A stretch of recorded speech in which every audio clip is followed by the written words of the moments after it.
Hello everyone, well it's -1 here, which must mean we're back with another series of building the AK Cobra, but this time it's slightly different. We've got a Mark III chassis to look at. So I picked this car up yesterday from a very nice chap. I haven't had a chance to look around it yet. I've just got an awful lot of bits, as you can see behind me. So let's have a look, see what we got, and explore it all together. So just a brief backstory. I picked this car up from a chap in Carlisle whose family life I think had just got in the way too much, 2 young kids. I'm in the fortunate position of having slightly older kids who are a bit more self-sufficient, so I've taken on this project. He's got the 430 brake horsepower engine, which is awesome for this car, and got the Tremec gearbox, all really nice and tidy. It was in a mint garage, far superior to mine, and I've got a heck of a lot of bits to go through. Not exactly sure what I've got. I know that we've got a stainless steel clad engine bay, which is really nice, and he's got all the steering columns and everything else, and I'm most excited by the vintage wheels from the States, which in my opinion leaps and bounds ahead of the wheels that we usually get from the UK.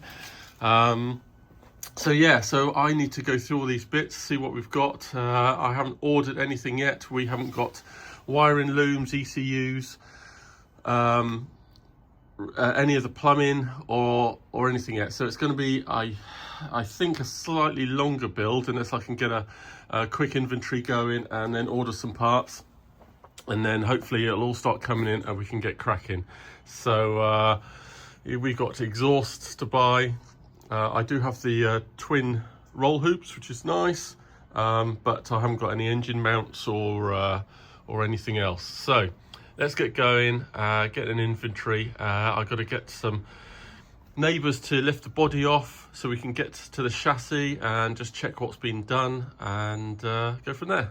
All right, so I've been unpacking all the gear. Everything's looking pretty good. Got some accessories here. Got to finish off running some brake lines and the clutch. Got a nice Rover 25, I think, brake servo. However, I noticed that it probably isn't quite the right model because the cylinder has the ports on the wrong side. Still doable, but I think I've got a spare one, so I can just undo that and put the spare on, so that's okay. What else have we got going on? Well, so we've got an aluminium clad engine bay, which is really nice, and as you can see, this is the Mark III chassis with the tubular framework here.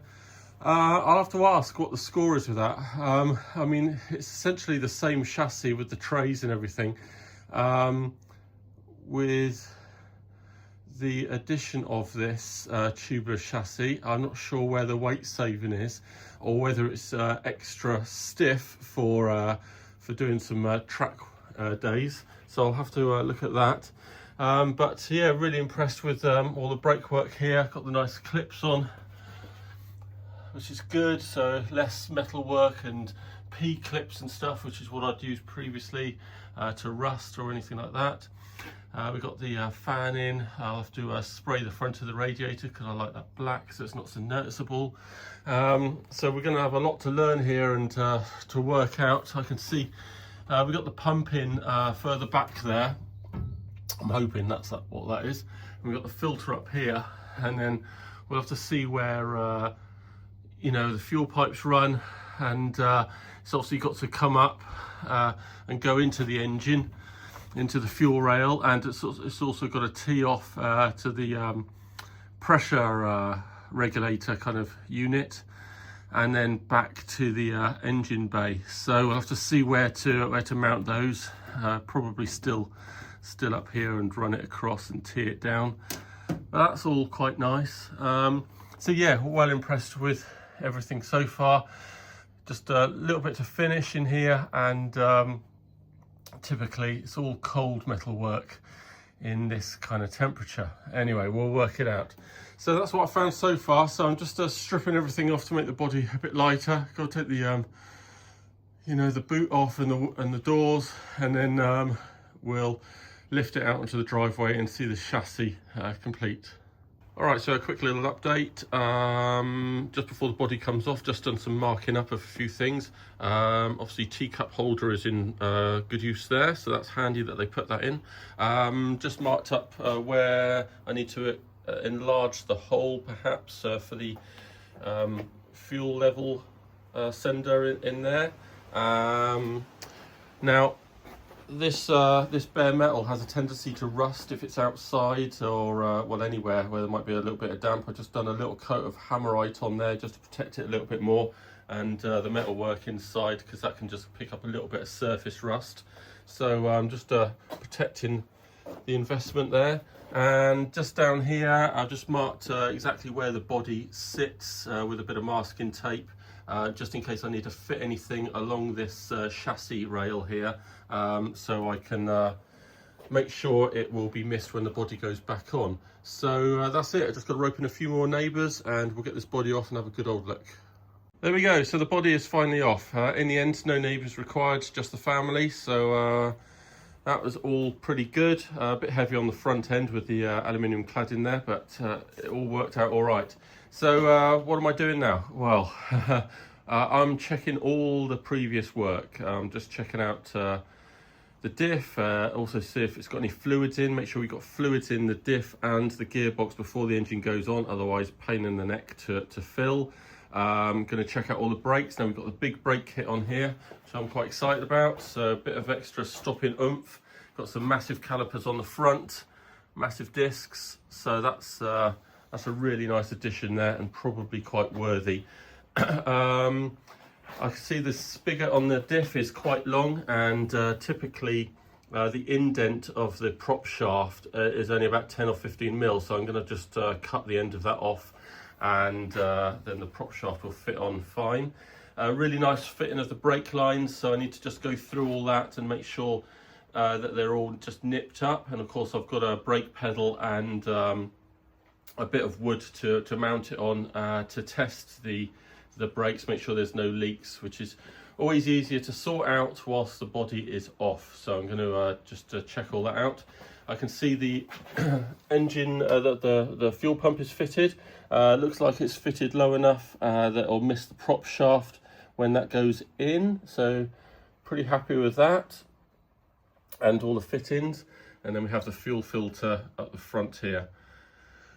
So that's fine. I had previously fitted the fuel filter before the pump, just to try and save the pump, give it a bit more life. But you know, as long as it's got a filter before the engine, right, which is the most expensive bit, then I'm pretty happy. So I need to keep as much rubbish out of the fuel tank as possible. So that's all fine. So we need to just check all these brake lines and finish the brake lines. So you can see here I need to finish the brake lines, and the clips for the clutch line are already in, so we need to run the clutch line as well, give that a nice smooth run, and then all the fittings, all the lines sort of finish on here with a little upturn, and their respective fittings on there ready for the body to go on and pipes to come down and meet them and make that connection. So we're going to do that, and at the front end, well, it's all pretty simple, but we're going to whip off the radiator so that I can spray the front of the radiator black, so it's not such a glaring silver thing through the nose of the car, and just check everything else. I know the pipes for the power steering go very close to the chassis here. I need to make sure I can get at least a post-it note in between the chassis and that pipe for the power steering. Otherwise I'm just going to just loosen it off and move it a little bit if I can. But everything else is looking pretty good, and I'm well chuffed with the how good nick it is. In actual fact, it's probably one of the better condition cars chassis that I've seen. Even though it's been stored for a couple of years, there are certainly no wear marks or surface rust starting anywhere. So really chuffed with that. I've put in an order with AK already for all the wiring looms and everything else. I'm swapping out the handbrake and going with an electric handbrake. So I'll have to drill holes and mount that on the back bit of chassis there. And yeah, lots of other bits and pieces that I've ordered, and can't wait to start fitting them. So we'll do all that first and make sure that we're all squared away there. There isn't a huge amount to do before we can then get the engine in, which will be amazing, not least because it's quite in the way of family life. But once the engine's in, we can really move forward in leaps and bounds.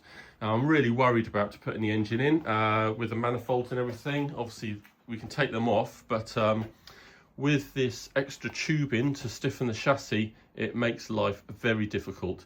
And I know one builder actually ended up cutting the bars and having some sort of fitting so they could be reattached, but he needed to cut them just to get anything done, whatever he was doing, or I don't think it was just for basic fitting, but for some other reason. But you know, they sold enough Mark III models and enough people have managed it, so hopefully we'll be all right, and our hands can fit in between the body and the bar, and we can do everything up that we need to do up. Anyway, that'll be a bit different and quite exciting. Last thing that I noticed was this cutout here. Cut out of the body. That's done by AK, and that's because when you try and lift it up, it does foul and hits this bar on its way out. So they cut this off. Once you fit the body permanently, you then put a load of silicone around here, and you can just sort of slot this in and squidge it all up and put a load more silicone in there, and to complete the seal in the footwell. So that's quite interesting. So that's the kind of tolerances we're dealing with. Right, I'll hook you back up when I do the brake lines.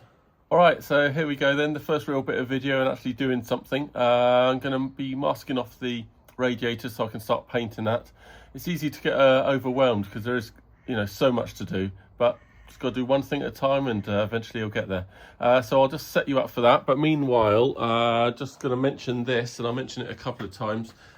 Just checked the filter in the fuel filter, and it was still the paper element type, so you need to replace that with I think it's a 50 micron metal type, because otherwise the pressure, the suction, you know, going through there will collapse the paper filter. So make sure you change that out, and I'll show you that when it arrives.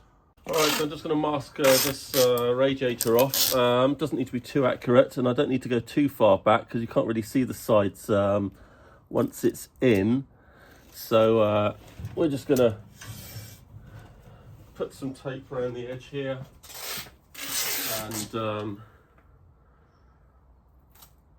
and then we can use, I degreased it first with some of this Worth brake cleaner. That degreases everything. Everything's pretty clean anyway, but you know, just in case, you never know when there might have been a greasy finger touching something.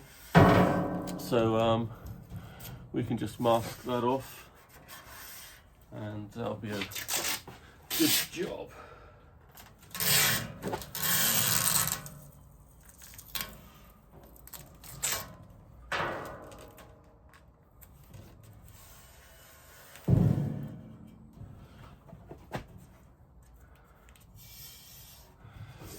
Okay, that's all pretty good. All right, and then what we're going to be using is some of this Eastwood radiator black gloss finish. All right, so with that masked off, just going to do a light coat, and do a light coat several times. Try and use it sparingly, as I haven't got a lot of paint left, so I don't really want to have to buy another one.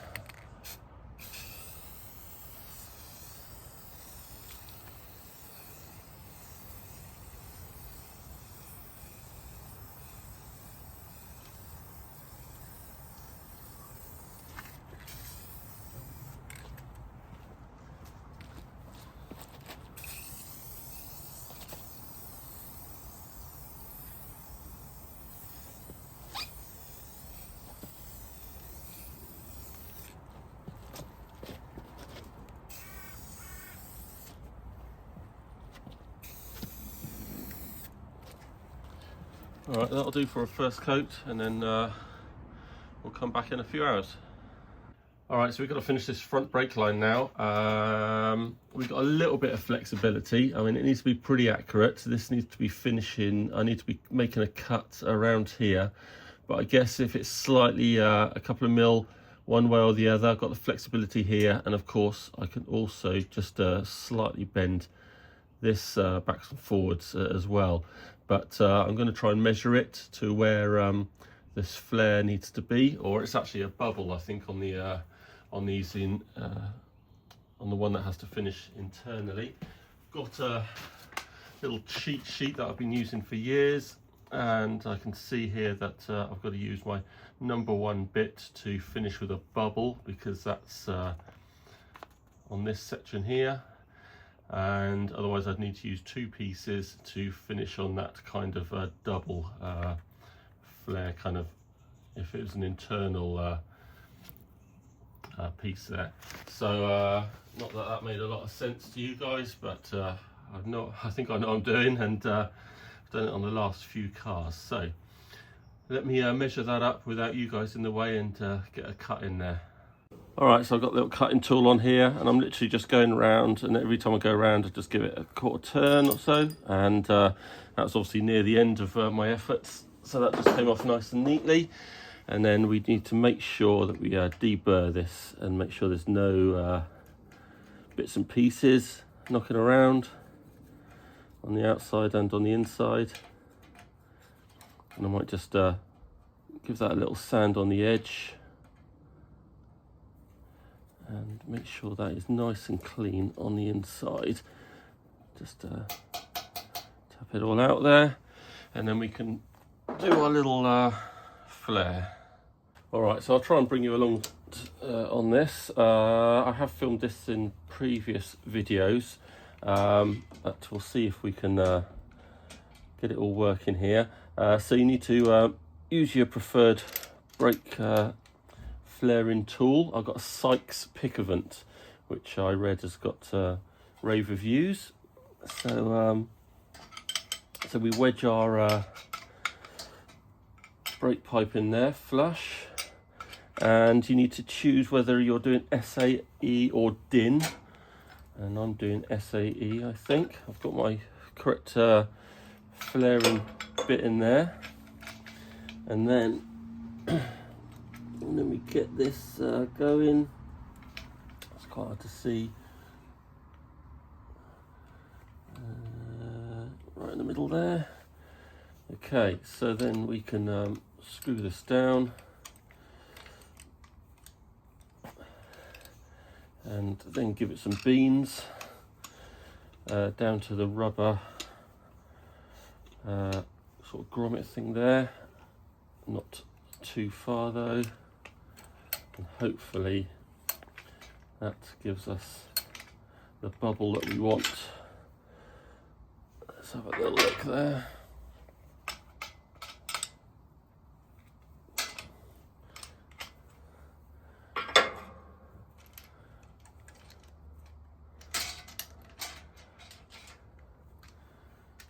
And I think that will do the job. So we can go in there. Do always make sure that you've put on your end before you do the flare, because you ain't getting it on afterwards. And that just all lines up pretty nicely. And then I'm just going to just lightly do that up so I can make sure they're all at right length. Okay, I'm pretty happy with all that. So we'll just nip that up very slightly, but not totally, and then we'll do the brake test once it's all finished. And then any tiny little leaks I can just nip up to a little bit more, but I don't want to overdo it from the off, because otherwise you've got nothing to play with. All right, so we're going to continue this. So I'm going to make another little bit that comes around here, and then we've got the clutch line to run as well. All right, we're just about finished here with the radiator. Those spots there are actually nothing as bad as what you've seen on the camera. It's just where the fins have been slightly bent. So that's all fine. So pleased with that, had enough paint. Onto the brake and clutch lines. So we're all done there. So had to make this little line a little bit longer there, just to, so the three-way thing could reach down to its drilled hole that was already there, so I didn't want to have to make another one. So that's all fine. So I just need to be putting in some of these clips. First time I've used these clips, pretty good, quite impressed. It's a lot less hassle than drilling and tapping a hole. The only benefit of putting P-clips round, I think, was sometimes you're running some wires and you can add another P-clip to the hole that you've already got, and you know, you don't have to make another hole, especially when access becomes restricted once the engine's in and stuff. So for example, I think previously I would have had a P-clip down here, and then I've got wires obviously coming from the gearbox which I may have run next to it, so I would have added another P-clip facing in the other direction in one hole. But you know, it is what it is. I quite like them for the ease of putting them in. So just drilling a hole, so it's pretty tight to put in this section here, and then you push it all the way in, and I guess it expands and pushes out against the hole and keeps that clip in there, and then you just push your pipe into it. So yeah, pretty pleased with them, and that's it for now. All right then, so the radiator's all done, so we're just going to mount it in here. So it's got a couple of locating pins for the bottom rubbers just there. That's all pretty nice. Oh, it looks great from the front.